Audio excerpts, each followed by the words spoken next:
It's all about service.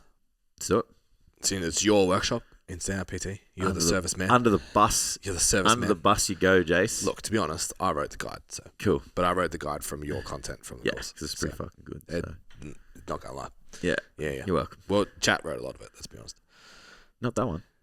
Huh? No. No. I took yours, Oh, I was like, how dare you? and then I said, I've "Hey, been chat." delivering that workshop before AI existed. I was like, "This is the entire module. Make me a checklist, Yeah, fair. and now change this." Because it's all shit. And now we're good. Yeah, because what Jay said was wrong. No, I'm kidding. Fair. Great service gives you retention, Mm. referrals, reputation, authority, and as a result, income. Yeah. What makes a great service in 2025 for a personal trainer? What do you like? Non-negotiable client experience things that are must-haves. How about we go at it from a different angle? All right. So just totally disregarding just fucking- Ben's. Fuck the checklist. Nah, so I'll tell you why. So, meant like doing some business mentoring with one of our guys, and she is in a position at the moment where her service is okay to the client, but not okay to the business. Agreed. Yeah. And it's letting her down to the point where it's getting in the way of her scaling her business. Create an income ceiling. Well, it's getting Yeah. in the way because every time she brings on a couple of clients, she's like, I signed on 2 people, and she's excited the first time she says it. And then afterwards, it just gets progressively less exciting because she's got to think about how she's onboarding that person and how manage she's them. serving them and managing them, right? So I was like, okay, so the goal for today is to map out the journey. So we have to map out the journey from not only from like, so obviously like leads and sales and marketing, you would do, first marketing interaction to signing them up. Yes. So that's the pathway there. But now it's like sales systems and service. Yeah. Systems and service. It's what do you do from when they first signed on the dotted line? Like what happens there? So I'm going to jump in on something that's really important because I did a consult with someone for Standout recently who was like, everyone keeps telling me they want to sell me systems. It's like, what the fuck is a system? I don't even understand what systems means. Yep. And I was like, that's a really fucking interesting point. It's like we have a pillar in our business that's like, we will teach you systems.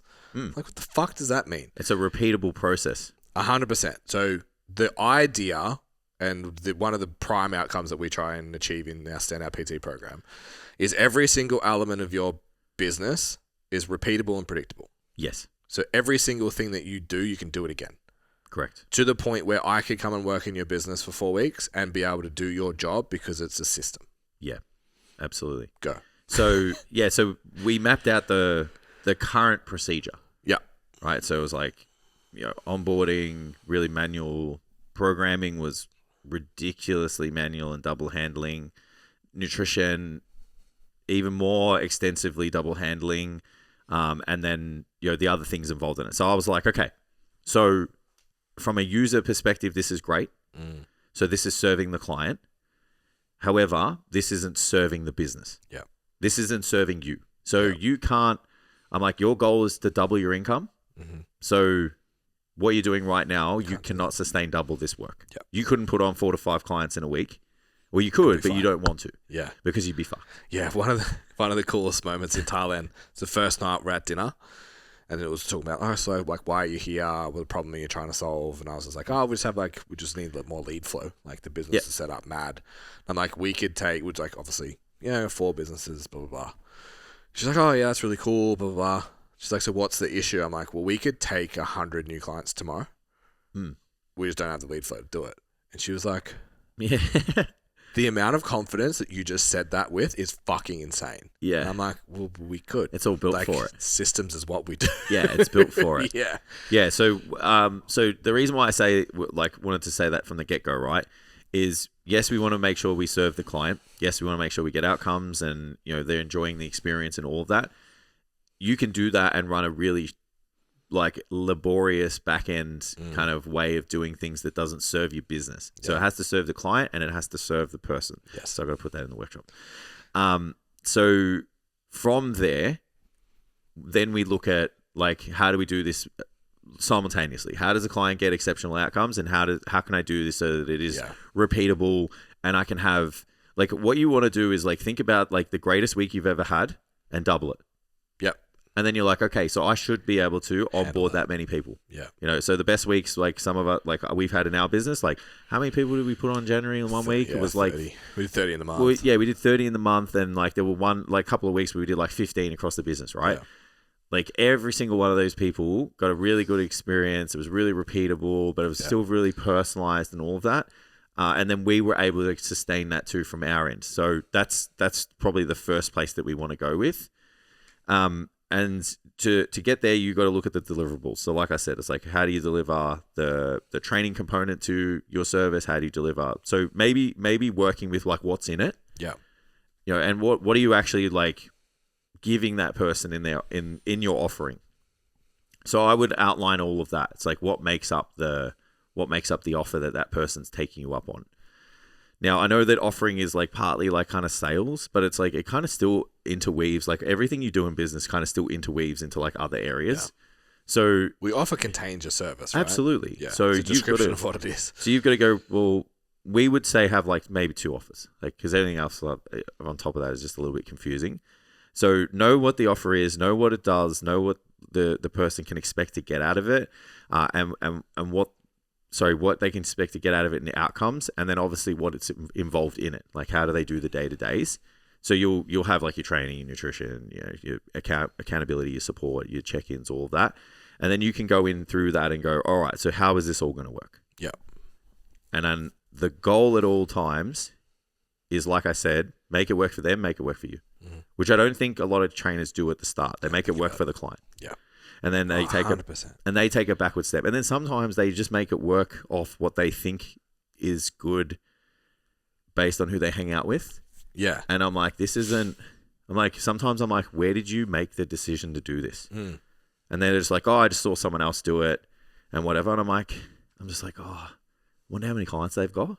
Because I'm like, this isn't made to be repeatable. Yeah. Like this isn't made to take high volumes of clients. Yeah. Or they're someone that prides themselves on hard work.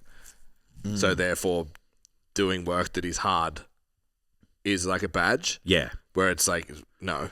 Yeah. Like being able to work hard is a badge of honor. Doing work that is hard for the sake of doing work that is hard is stupid. Absolutely. Yeah. So yeah. Yeah. So it's like, I work fucking 50 hours a week to coach my clients. Like, yeah, you got 20 of them. Yeah, that's right. Yeah. And even like, it's funny you say that because like I got through, like, I'm not going to call it an ego death, but it was like, you know, sometimes like people are like, everything has to be super personalized. Everything has to be like done from scratch upwards, right? So I was like, I know you pride yourself on that mantra. And I'm like, okay, so tell me every single client that you have, tell me all of their goals and all of their, like the demography of all of them. And she was like, oh, they're all the same. And I'm like, okay. So I said, couldn't you write 12 months of programs, or even just like 2 6-month blocks? One's like super new, trying to get them to here, to over here. And then you have like programs from here upwards. So couldn't you write 2 like sets of those? And then you have really good blueprints to take them for the person that needs the programs. And you can adjust the personalization component of it by changing the exercises, changing the volume allocations, and maybe making some slight adjustments. But I'm like, if you have that blueprint there, wouldn't it be faster? And isn't it what you're already doing? And then she was just like, yeah. She's like, every program I write is very similar because the client is the same. Yeah. She's like, it's just different in terms of the exercises they do for their skill level and obviously the amount of volume that they can do because of their recoverability. The amount of times that we've done an example program in Standout PT that like I'm literally writing live with everyone, and someone will put their hand up and be like, bro, this looks exactly like my program. Yeah. And it's like, yeah. So it's like just trying to streamline as many things as you can.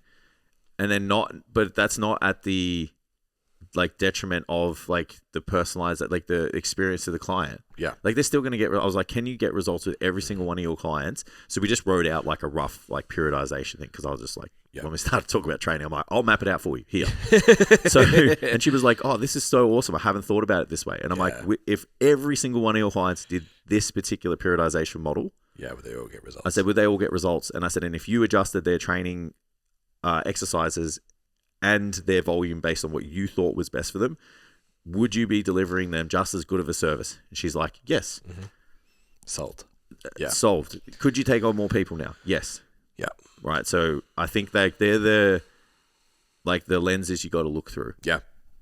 So we have our elite world-class service scorecard on the website right now. You go download the PDF and see whether or not you have a world-class service. Everything that Jason just said is inside a lot of the content that we've been putting out. It's like, it needs to be repeatable. It needs to be this. It needs to be this.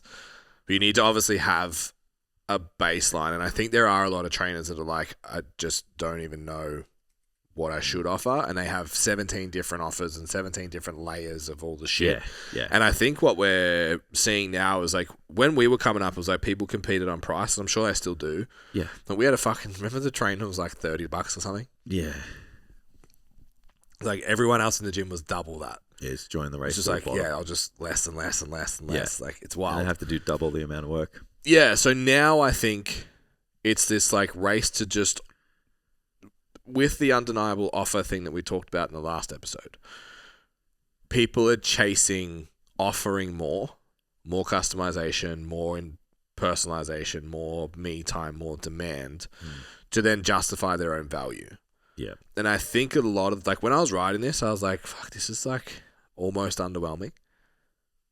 Because I was like, there's not that much to have a world-class service. In my head, I was like, this isn't that much. This is very manageable for most personal trainers to put together in a pretty short period of time. Yeah. But people are chasing, but I spend 3 hours writing my program that fucks them. Yeah, they make themselves the value add.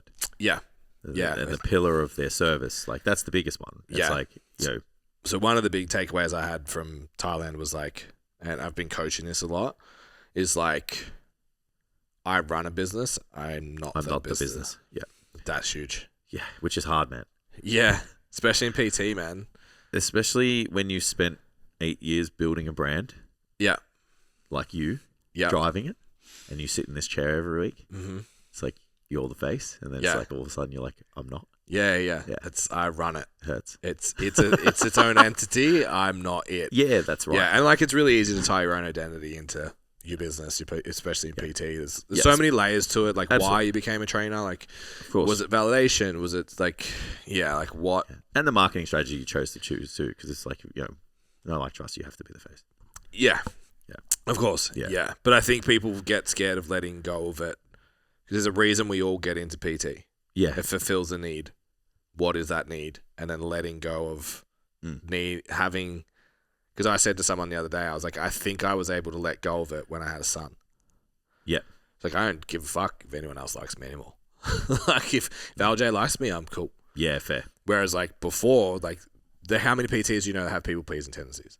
Yeah. So I can go please all these people, and that gives me value.